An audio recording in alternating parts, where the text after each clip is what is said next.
My name is Alena Ivanova. I'm the Campaigns and Activism Lead for Labour Behind the Label, which is a UK-based not-for-profit organisation. We are a campaigning organisation working on garment workers' rights worldwide. We're part of an international coalition called the Clean Clothes Campaign, and we represent them in the UK as well. The garment industry in the UK at the moment is mostly concentrated in and around Leicester. It's fair to say that it has been shrinking for the last 20 years or so. The number of factories that are producing garments is reducing, and the number of people that are employed in the industry is also reducing. But over the past couple of years, after the COVID pandemic, basically resulted in a boom of online shopping in the UK, and UK-based brands responded to that by increasing temporarily production from Leicester. We are now seeing the opposite. We're seeing orders being withdrawn from the industry locally in Leicester, and the impact of that is basically felt the most by workers themselves.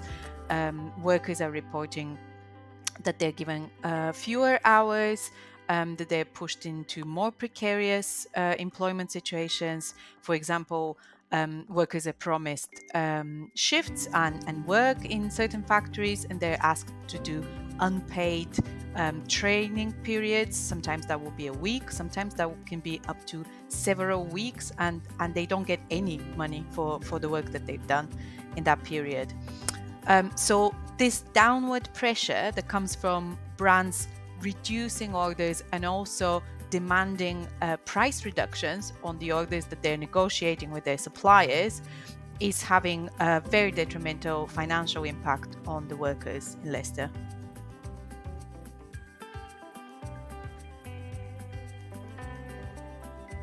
So we have been writing, we have been in conversations with most of the brands that we're talking about anyway, because of previous campaigning around Leicester, the previous revelations in the press and what has been going on. So we are in constant dialogue. This is not, this is not happening in a vacuum, but we are seeing a resistance to addressing the issues at hand, and I think that is partly to do with the fact that our government in the UK takes a very hands-off approach to regulating what happens in supply chains of businesses, and so brands are not feeling the pressure to take on more responsibility, and that is also part of the work that we're doing with this campaign, to essentially ensure that the UK government recognises they also have a role to play here, and having a system and infrastructure where brands are forced to behave more ethically, basically, is going to be beneficial both for UK manufacturing, but also for their responsibilities further down the line. We're seeing legislation being brought in the European Union and elsewhere around human rights due diligence, and basically mandating brands to have accountability for what happens throughout the chain of production. Similar legislation may be expected in the UK as well, and in fact, if we continue to do business with countries and regions where such legislation is introduced, we will have to have something corresponding, and we will have to take that into account. So this is again something that we're trying to influence here with legislators. So this is not just about the brands needing to step up. This is also the third side of the conversation, which is the government and policymakers needing to step up as well.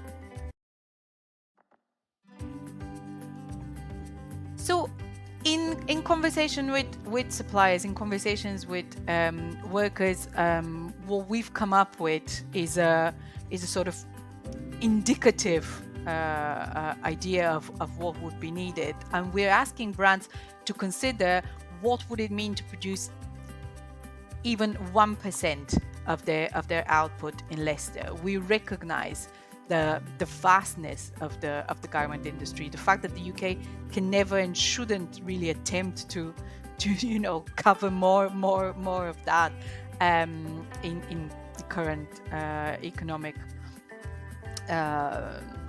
system that we live in. It's not really a possibility. However, looking at committing a sustainable amount, a small sustainable amount that's predictable, that suppliers know that they can rely on going forward in time. So what we're doing at the moment is we're having a meeting in Leicester with some of the workers next week to go through what has been happening, what kind of responses we've been receiving from the industry, from policymakers that we've tried to engage, basically updating them on progress with the campaigning. And we're gonna have a very frank conversation of where workers feel like they want to take this forward. This is definitely not an end point, and there will be more activity planned, but we want to make sure that this is very much fed back to workers, and we kind of collectively decide what is the best way for them to pursue their demands. We're looking in the new year to take the campaign to Parliament and try and engage in more kind of face-to-face interactions with members of Parliament, and talk a bit more about regulations and what can happen and what can be made to happen on their side as well, and present the perspective of garment workers to decision makers, because I think that is often something lost in conversation and lost in the kind of macroeconomics of the industry, let's say.